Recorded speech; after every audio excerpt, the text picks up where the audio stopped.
how to enable biometrics in Windows 11. Hey everyone, welcome back to the channel. If you are new here, don't forget to hit the subscribe button and turn on the notification bell to not miss any updates. So, do you want to set up facial recognition or fingerprint when opening up your laptop?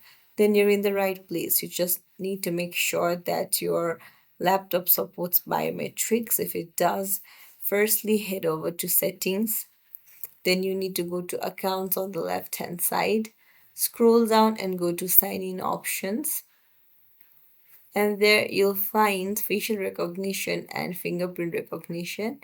You can just tap on it and set your face ID and your fingerprint, and you can easily open it next time without entering a password.